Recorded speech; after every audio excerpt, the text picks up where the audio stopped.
millions of Americans, almost all white, almost all Republicans, who need to be deprogrammed.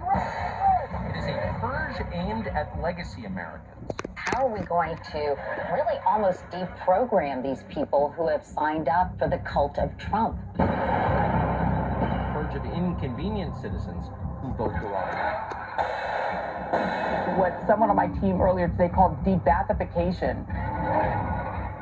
In the first war on terror following the American invasion of Iraq, the so-called de-Bathification of Iraqi society began. The hunt is on. We occupied their capital. Tonight in Washington, D.C., a green zone perimeter has been established. We hunted down supporters of the former Iraqi regime. The National Guard scouring for explosives and extremists. We purged their military and their law enforcement agencies, and all public supporters of the former regime. The new Secretary of Defense ordered the entire U.S. military to, quote, stand down while investigators cleansed the ranks of political extremists. We threatened to do the same to anyone we identified as part of the axis of evil. Unholy alliance of religious extremists, authoritarians, fascists, even libertarians. Nothing like this has ever taken place on American soil until now. Legislators around the country have already begun attempting to weed out extremism within the ranks of law enforcement. Fire, you're cold. No misses. That's why you need to get a girlfriend and get married. Then you'll have a missus. A special agent for the DEA, the Drug Enforcement Agency, is now facing criminal charges for his role on January 6th. DEA agent Mark Ibrahim was forced from his job and later indicted simply because he was near the Capitol protests on January 6th. It's crazy how quick they turn on cops. It's not right. Everyone's just trying to do their job, man. I truly believe that my calling is to be a protector.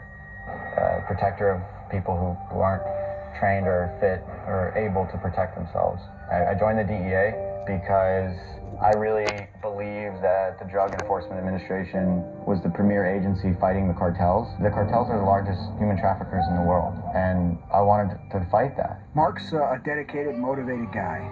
Tim Clementi is an expert on counterterrorism. He loves this country. His parents were immigrants, so he's a first generation. Mark wanted to honor the country that accepted his parents, and he did that by first serving in the military and then when he got into federal law enforcement. And I know Mark was down near the Capitol, and merely for having been there on that day and near the Capitol, Mark lost his job, lost his security clearance, and probably ended his years of service to the United States government and to the people in the United States because of that. Ibrahim says he went to the Capitol that day because he was invited by an FBI informant, a man he had known in Iraq. We have confirmed this is true. We've reached out to that man, the man that Ibrahim went to the protest with.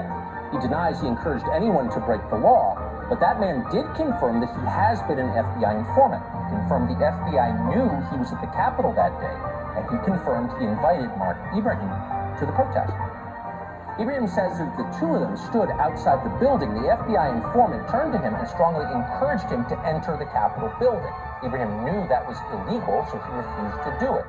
Mark Ibrahim now faces 15 years in federal prison.